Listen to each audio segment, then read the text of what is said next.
Hi there, it's Tessa with Hip Over 50. So I've talked before about what it's like as an American experiencing British life for the first time. Well, actually, I was born here, but it may as well have been the first time. So I was so little when I left. But today I'm going to kind of flip it over. As an American, I'm going to tell you what it would be like if you were to move to the US as a British citizen. Now, you've got a fair amount of company over there. There's about 20,000 Brits that move to the US every year.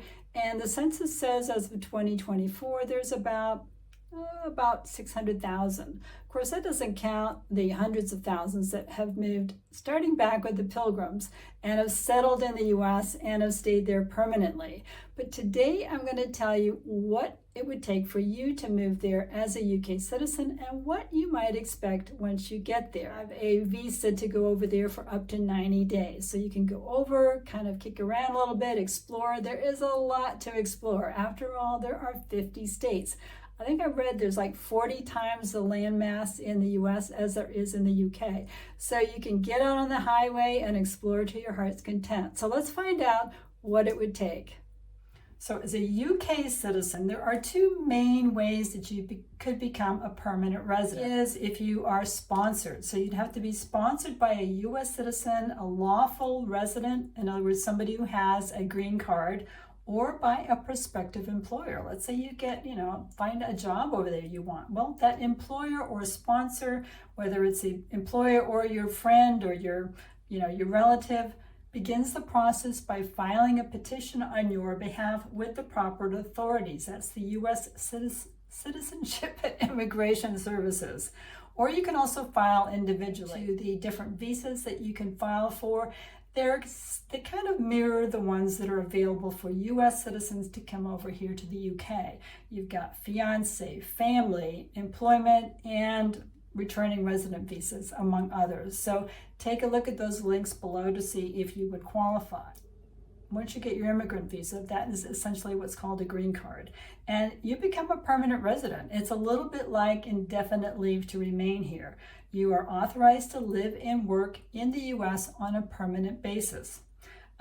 There's a couple of caveats to that. You can only be out of the country, out of the US, for up to a year. Otherwise, you may have to apply for a re-entry visa. So keep that in mind if you're thinking about flip-flopping between the two countries. If you want to become a citizen, like my family did, you'll have to be in the US on that green card for at least 5 years before you apply.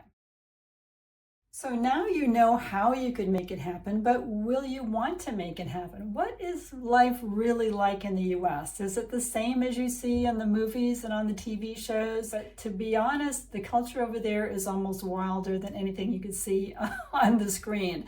But here I've come up with a list. So the US might be right for you if you're a productive person. You're into making it. You want to get ahead. You're very ambitious. It might be right for you if you're more right-leaning, at least for the next 4 years while the Republicans are in office. And that is more politically or conservative, let's put it that way. Right for you if having a social safety net or universal health care just isn't that important. Maybe you're young and you don't really feel like you'll need health care. It might be right for you. It might be right for you if you want to earn more than the UK average salary. So the average salary here in the UK is about $47,500, whereas in the US, average salaries are about $60,000. So that's a nice little jump. Now you may pay out more taxes. I'm not going to go into that. That's just the numbers if you're looking at salary alone. You might want to move to the US if a different climate is important to you. I mean, yes, these gray days that we get here in the UK can kind of get you down. Maybe you're looking for, some heat. You can get it. You can get anything from 60 days of 38 Celsius and above in Texas, which is what I lived through, or 60 annual inches of snow in the Denver area, which I also lived through. So all the extremes, from the very hot to the very cold, you can find that in the US. Maybe you are fascinated by US culture and you dream of making it big in film in Hollywood, or maybe in music in Nashville, or maybe in tech in Silicon Valley. Then the US might be right for you. And also, if you are okay with guns and a culture that really promotes gun ownership, the US might be right up your alley. If you like your drama in real life versus up on the screen, the US might be right for you because yes, it is quite out there. It'd be right for you if you like the wide open spaces and see yourself tooling along Route 66, with loads and loads of miles ahead of you and, highway after highway after highway. There is a lot of country to explore in the US. And maybe you dream of owning a McMansion house, a big house on a big lot. Another video where I said, we pay about the same amount for houses, but in the US, you get a lot more house and land for your money. So if you're looking for a McMansion, the US might be right for you.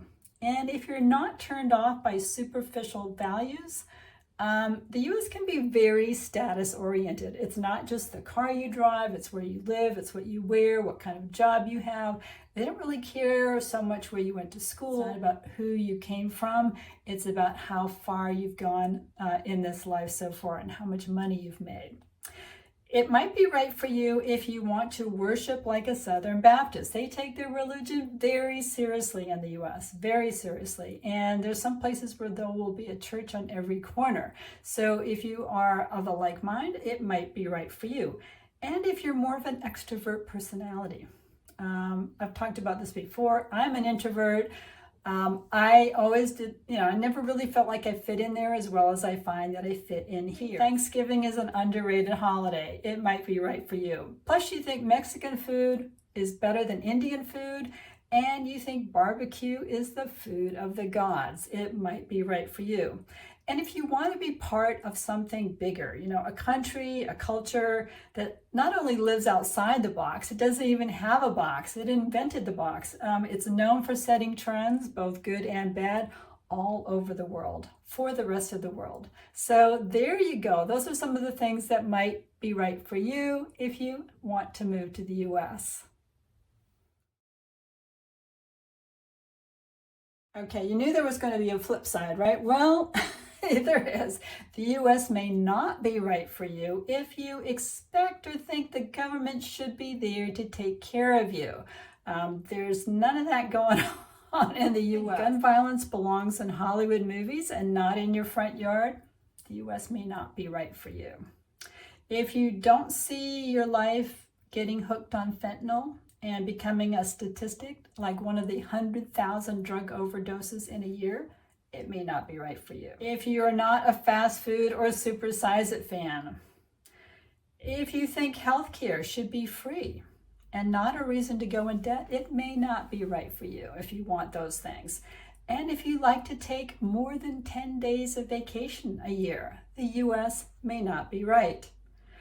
And if you can't imagine life without your Friday night curry, you may not like the US. They don't really do Indian food over there. And if you like a pint at your local, if that's part of your everyday routine, they don't really do pubs over there. They try and they try, but it's just not the same.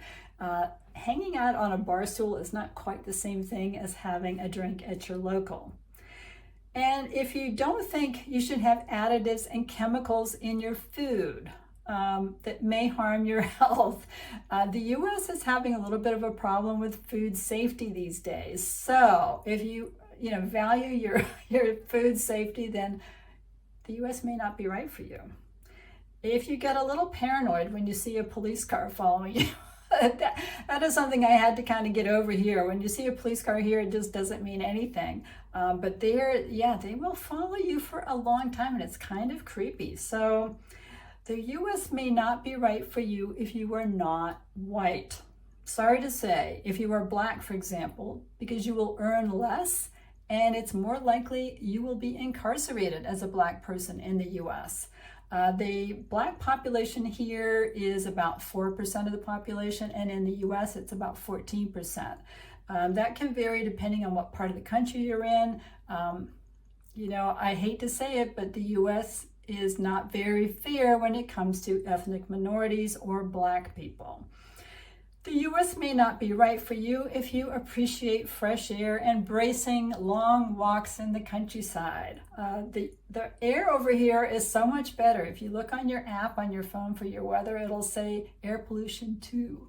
But if you look at somewhere like Fort Worth, Texas, for example, it'll be like 40. So yes, fresh air here, lots of bracing long walks right on your doorstep. Just don't have that over there. People will be healthy in states like Colorado. They'll go hiking and biking, but that is not the norm. The US may not be right for you if you're used to hopping over to Europe several times a year. Yeah, you just don't do that in the US. It's usually an annual trip. When I lived over there, I used to come back here, every 5 to 10 years. It's a big trip. But yeah, you've got Mexico, Canada on your border, but it's not quite the same. So if you're used to going to Europe, that'll be out. It's also not right for you if you can't handle temperature and climate extremes. As I said earlier, everything from 60 inches of snow and sub-freezing temperatures in the northern part of the country all the way to very hot and steamy in the southern part of the country. And that's not even including the earthquakes, the wildfires, the tornadoes, and the hurricanes. So it may not be right for you if those aren't appealing. It's also not right for you if you would mind losing a few years of your life expectancy. Yes, the US as a developed country has dropped its life expectancy recently, which is pretty terrible. Of course, some of that is down to COVID, but your life expectancy as a US man is 76 and a half years old, and in the UK, average is 82. So yeah, that's something to think about. And the US may not be right for you if you think the incoming president is a bell end. So let's say you do decide you'd like to try living in the US as an American. Well, of course, it's a big place. Where do you move to? There's a lot of different regions of the country which can vary widely. Of course, you're always under the umbrella of the federal government, so certain things are going to be the same across the country. But in my opinion, if you're a little bit more left-leaning, let's say labor or whatever, you'll definitely fit in better in the Northeast, like New England states. That's where I used to live, in Boston. It's a very nice area. Not quite as Democrat as it used to be when the Kennedys were there, but Boston, New York, Chicago, San Francisco, LA, generally both coasts are fairly liberal or a little bit left, other than the southern states like Georgia, North Carolina, South Carolina, and Florida, which are not liberal. So if you want to find an interior state like Colorado and New Mexico, that's also fairly liberal, generally runs blue. But if you lean right the other way, then look at Florida now, Texas, except maybe Austin. That's kind of the liberal spot in the middle of Texas. Anywhere in the Midwest and the Deep South, if you are right-leaning. If you're starting your career, if you're young and you're just starting out, I think the U.S. actually is a good place to kind of get your feet wet. You can certainly earn a lot. You may be not needing health care so much. It's a great place to jumpstart a career in certain fields for sure. And it's also a good place to start a business. I hear a lot of people, I read about how difficult business can be to run here in the UK. So that might be a good option for you if you're young and ready to where you can go. However, if you're getting closer to retirement or you're at retirement, I wouldn't move to the US. It doesn't offer the quality of life that you have here. It doesn't offer the healthcare option. It's definitely a less stressful life over here. Certainly now, things have just changed dramatically, even since I've been living over here in the UK. So to sum it all up, all right, so if I were to compare the two countries to television shows, I would put the UK in the Great British Baking category, the Great British Baking Show, and I would put the US in the Breaking Bad category. So I hope that was helpful. I hope that gave you a little bit of insight if you've ever thought, hey, should I move over to the US and become one of those Americans? If you've got any questions about it, that is all for now. Thank you so much for watching, and I look forward to seeing you on the next one. In the meantime, stay warm and bye for now.